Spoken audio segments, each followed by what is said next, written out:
Hello, I'm Dr. Michael Codsi, and I'm an orthopedic surgeon at the Everett Clinic here in Everett, Washington, and I want to talk to you about rotator cuff tears.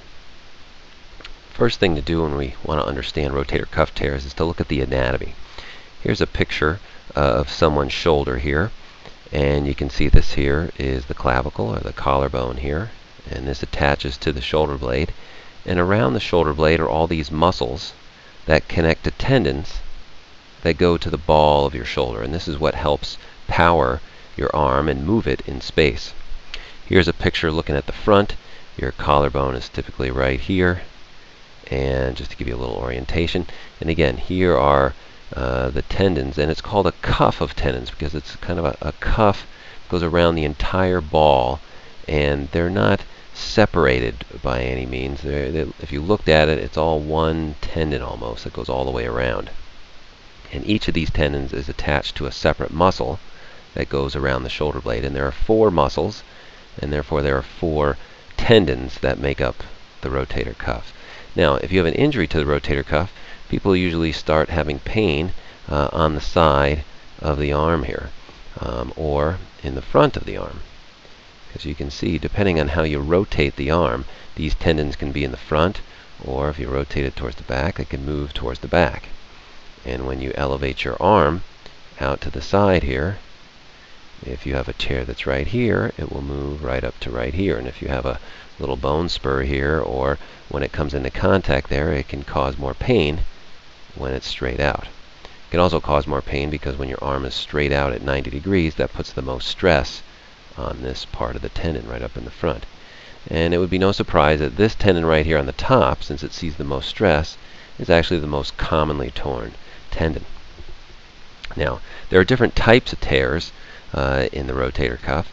There is a full tear, meaning if we just take a knife, so to speak, we just kind of cut that tendon all the way through and had a big hole, so you had one side of the tendon was here and one side is there. That is what we call a full thickness tear here, where the edges are completely separated. But another type of tear is a partial tear. If we kind of take a cross section, here's the ball here of your shoulder, and here's the attachment site of the tendon. And if the tendon comes up here like this, and it comes up here like this, the thickness of this here is about 1 centimeter. So if part of this tears,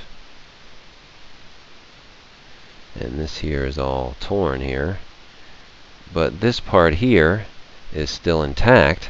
If we make this here, if this part here is still good tendon, that's what we call a partial tear. So just a small portion of that has come off, but there's no hole that goes from here all the way inside to the joint there. So that's what a partial tear is. Now, partial tears can cause almost just as much pain as a full thickness tear, but the good news for that is the tendon's not completely detached. And there are, for ones that are completely detached, there are small tears, medium tears, and really large tears, where the tear goes all the way around the ball here. And you might tear all these tendons, the top and the back, even the front. And the reason it's important is because the bigger the tear, the more weakness you'll have, and the more difficult it is to fix these tears. Now, a real common question is, well, how do you get a tear? And most people think that, well, you get it when you fall, you have a big injury, you get hit hard during a football game, something like that. But it turns out, most commonly, these tears occur just from normal wear and tear. It's almost like your socks. You know, if you wear your socks too much, eventually you're going to wear a hole on the heel of your sock. And it doesn't happen all at once. It usually just happens slowly over time. But occasionally it can occur if you catch your sock on a splinter in the floor. It can rip the sock altogether. So if you have a traumatic injury, you can get a tear. So trauma is definitely a cause, and it's usually a cause in younger patients who are involved in more dangerous activity, but it can be as simple as a fall out on an outstretched arm.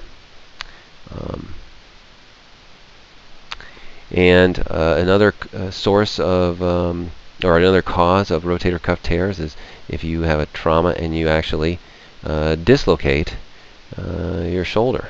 That is a time when it puts tremendous stress on these tendons, and they are actually more likely to tear the older you are. But I would say about 80% of the time, people get a tear in their rotator cuff without any injury whatsoever, and the onset of pain is usually pretty gradual, or you can just wake up one night and start having pain in your shoulder, and that's when you find out that you have a tear once you go through the workup and you see your healthcare provider, and they do a careful history to find out where your pain is and do a careful physical exam. So quickly, the diagnosis of a rotator cuff tear is mostly dependent on the physical exam, and your provider will examine your shoulder and test the strength of your shoulder. So if you really have a tear of your tendon, the most noticeable finding on exam is a loss of strength. As you can imagine, when you try and bring your arm up out here to the side, if there's a tear of this tendon here on the top, you're not going to have the same strength compared to the opposite shoulder. So your provider will probably just compare both sides and see how much strength you've lost before deciding whether you have a tear. Now, strength can be decreased dependent on your pain. So if you have a lot of pain in your shoulder, that can always seem like you've lost some strength. So that's, again, something that your healthcare provider will have to decide based on your history and your exam. And the way to diagnose a tear of the tendon besides just doing a physical exam is sometimes you have to get an MRI of the shoulder to actually look at those tendons. Sometimes, but rarely, you can actually get an x-ray and you can actually see changes on the x-ray that would suggest that you've had a rotator cuff tear for a long time. But the MRI is probably the diagnostic tool of choice.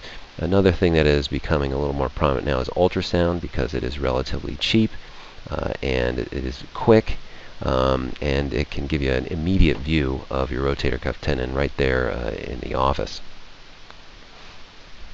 And so that's a quick summary of rotator cuff tears in your shoulder.